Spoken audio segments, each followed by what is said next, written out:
P says, where do I place the local relevant backlinks? I'm not sure I understand what you mean. Are you talking about what do you target URLs? Do you point them at? Or where do you publish content for local links? I'm not sure what the question is, so let me answer it both ways. If you're talking about target URLs, then you can link to the main website. You can link to the GPP, the ID page, usually at tier 1. That's what we do. At tier 1, we do an anchor text link to the money site, an anchor text link to the ID page, and then a Google Map embed. Okay. But also geographic links are great as tier 2 links, which is only one link. You only need one link then per post as tier 2 links that can be, think about using geographic links as tier 2 links to power up an ID page or to power up a G site or a branded or supporting asset, right? Any of those things would be relevant in my opinion.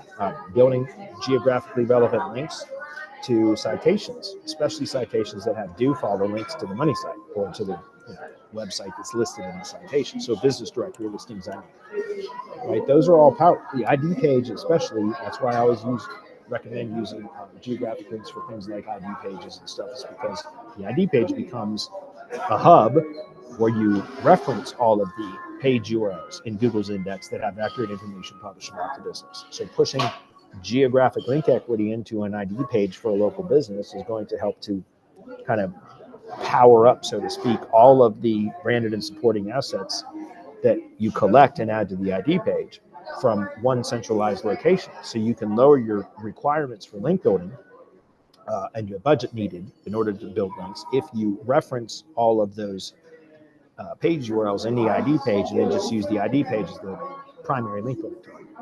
So I love the ID page for that stuff. But so locally relevant backlinks, again, point them either at the money site, Google Business Profile ID page, or branded and supporting branded and supporting assets, tier 1 assets. You use them as tier 2 links, if that's clear.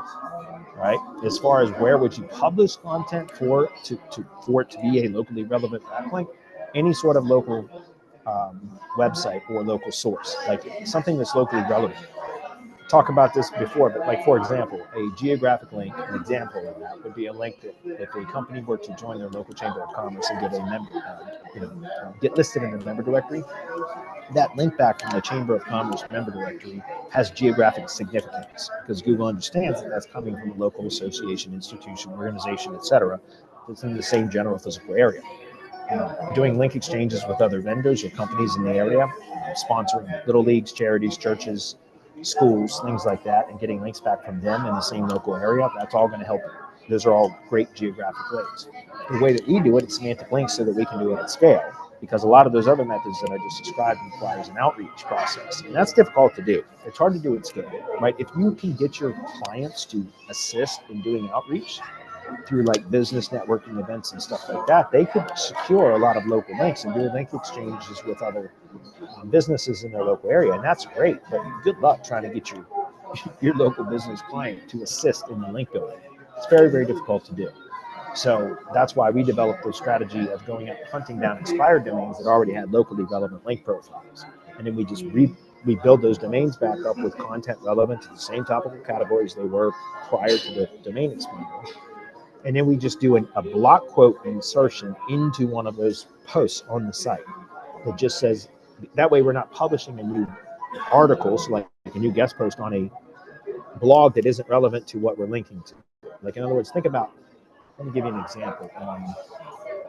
No, I won't go into it because I'm on the Chromebook. I don't have all those tabs open. But like in Louisville Felony Pro, for example, we've got a Kentucky Music and Bourbon Experience.com blog is one of the domains that we found. Kentucky Music and Bourbon.com, maybe?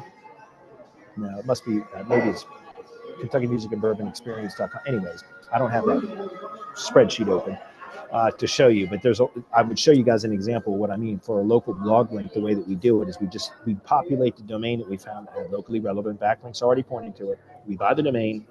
We then repopulate the domain with content relevant to whatever topical category it was previously so that all the backlinks remain valid. And then we just go into some random post and we insert a block quote at the bottom of the post that says, the team at our blog would like to thank company name for their support.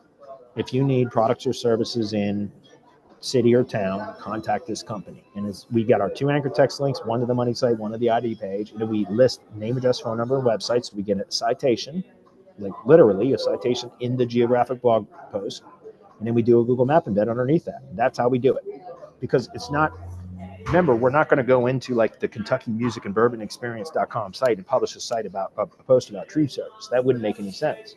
So instead, we just insert a blog quote that says, hey, our blog would like to thank this company for their support. And they reference name, address, phone number, website, map embed, all that. Okay. So that's it. There's what do you point them at and where do you place them? All right.